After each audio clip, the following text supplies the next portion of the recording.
اللہ کے محبوب نبی صلی اللہ علیہ وسلم کی حدیث مبارکہ کاش شریف کے اندر یہ حدیث مبارکہ آئی کہ محبوب نبی صلی اللہ علیہ وسلم نے فرمایا من تمسک بسنتی، جس نے میری سنت کو ایسے زمانے کے اندر زندہ کیا یا میری سنت کو ایسے زمانے کے اندر اجاگر کیا جس زمانے کے اندر امت ایک فتنہ کے اندر مبتلا ہو چکی ہوگی، ایسے زمانہ کے اندر جو سنت کو اپنائے گا، اچھائی اور نیکی اور بھلائی کا کام کرے گا، تو نبی صلی اللہ علیہ وسلم نے کیا ارشاد فرمایا؟ فرمایا فَلَهُ أَجْرُ مِئَةُ شَهِيدٍ، ایسے بندے کے لیے 100 شہیدوں کا ثواب ہوتا ہے۔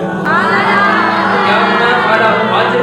مِئَةُ شَهِيدٍ، میں اس کے لیے 100 شہیدوں کا ثواب ہے۔ شہید تو ایک بھی ہو اور ایک شہید کا ثواب تو وہی کافی ہوتا ہے، تو 100 شہیدوں کا ثواب آخر وجہ کیا؟ محبوب نبی نے فرمایا کہ فی زمان فتنہ، فرمایا کہ اللہ کے محبوب نبی فرماتے ہیں کہ ایسے زمانے میں جس نے میری سنت کو زندہ کیا تو فتنے کا زمانہ ہوگا، تو فرمایا کہ عام دنوں کے اندر یا اچھے سازگار حالات کے اندر کوئی اچھا کام کرنا آسان ہوتا ہے، لیکن جب خواہشات نفسانی ہو، جب ہر طرف کمپٹیشن کا زمانہ ہو اور ہر طرف برائی کر کے گناہ کر کے فضول خرچی کر کے لوگ مالدار ہونا اور معاشرے کے اندر اپنا سٹیٹس ہونا واضح کریں، زمانے کے اندر اگر کوئی شخص نیکی اور اچھائی اور بھلائی کا خیر کا کام کرتا ہے، یقیناً وہ بہت بڑی قربانی دے رہا ہے، اس کو لوگ تانے بھی دیں گے، اس پر لوگ جملے بھی کسیں گے، نہ کسی کے تانے کا فکر کرے نہ کسی کے جملے کسنے کا فکر کرے، اللہ اور اس کے رسول کی رضا کے لیے نیکی کا کام کرے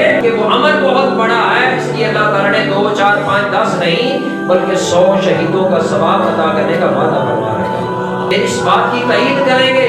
الا ماشاء اللہ، ہزاروں میں سے کوئی ایک شخص اگر شادی بیاہ کے موقع پر محفل میلاد کروا لیتا ہے، اس کے رسول کا ذکر پاک کر لیتا ہے، سب اس معاشرے کا حصہ ہیں۔ بہت سارے ایسے عیاش پرست لوگ ہوں گے، یہ تینوں کیوں ہو گیا تھوڑی کوئی توبہ نہ ہوتی فوت کی ہوئی سی، تو کڑا کام کیتا میلاداں تے کے پیچھے بھی ہوندیاں رہنیاں سی، شادی کو زندگی وچ بار بار ہونی سی، شادی کوئی بار بار ہونی سی یا خوشی کوئی بار بار آنی سی۔ ایسے حالات ہو جاتے ہیں کہ بجائے اس کے کہ جو برا کام کرتا ہے، فضول خرچی کرتا ہے یا اللہ اس کے رسول کو ناراض کرتا ہے، بجائے لوگ اس پر جملہ کسنے کے، آج پر فتن دور ایسا آ گیا ہے کہ جو اچھائی کی طرف، بھلائی اور خیر اور نیکی کے کام کی طرف آتا ہے، لوگ اس پر جملے کس کے بجائے اس کی حوصلہ افزائی کرنے کے الٹا اس کی حوصلہ شکنی کرتے ہیں۔ اس لیے جو رحمان کے رستے پر چلتے ہیں ان کو استقامت کی ضرورت ہے، وہ اچھائی اور بھلائی اور نیکی کا کام کرتے ہیں، اس پر پھر وہ ثابت قدم رہیں، ثابت قدم رہتے ہیں تو پھر اللہ اس کے رسول کی بارگاہ سے ان پر نوازشات بھی بہت بڑی ہوتی ہیں۔ محتشم، یہ جو نکاح ہوتا ہے، جو شادی ہے، یہ انسان کی زندگی کا اہم ترین مرحلہ ہوتا ہے، اہم ترین مرحلہ ہوتا ہے، اور اس اہم ترین مرحلہ کو اگر اللہ اور اس کے رسول کے ذکر کے ساتھ شروع کیا جائے تو اتنی خیر ہوتی ہے، اتنی برکت ہوتی ہے، اتنی برکت ہوتی ہے کہ جس کا بیان کرنا بھی محال ہے۔ محبوب نبی صلی اللہ علیہ وسلم نے فرمایا کل امر ذی بالا لم یذکر فیہ بسم اللہ، کام اللہ کا ذکر کر کے شروع کیا جائے اور جو کام کرتے وقت اللہ کا ذکر کیا جائے، فرمایا کہ اس میں ہمیشہ کے لیے اللہ تعالیٰ خیر و برکت پیدا فرما دیتا ہے۔ انسان کی زندگی کا اہم ترین مرحلہ ہوتا ہے، اس اہم ترین مرحلے کا آغاز اس کے رسول کے ذکر کر کے کیا جائے گا، تو پھر آپ ذرا اندازہ کریں گے کہ اس کے اندر اللہ تعالیٰ کتنی خیر و برکت پیدا فرمائے۔ آج فقدان ہے اس چیز کا، ہماری توجہ اس طرف نہیں جاتی، آج ہمارا دھیان اور ہمارا خیال اس طرف نہیں جاتا۔ یہ مہندی کے موقع پر ہم کیا کچھ کرتے ہیں، آتش بازی بے دریغ کا بہاؤ بے دریغ، اور سب سے زیادہ جو شرمناک بات ہے دنیا یہ ہو چکا ہے کہ شادی بیاہ کے مواقع پر ہم اپنی بہنوں کو، بیٹیوں کو، بیویوں کو اور اپنی ماؤں کو بناؤ سنگھار کر کے،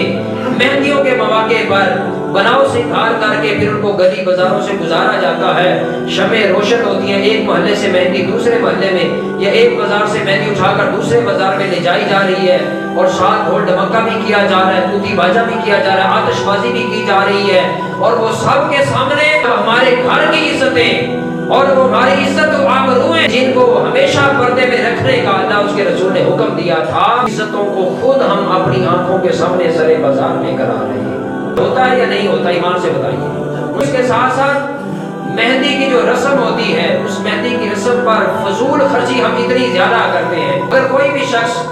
اپنے ہاتھ میں 500 یا 1000 کا نوٹ لے، اس کو ماچس یا لیٹر کے ساتھ جلانا شروع کر دے، آگ لگانے لگ جائے، 5000 کا نوٹ ہو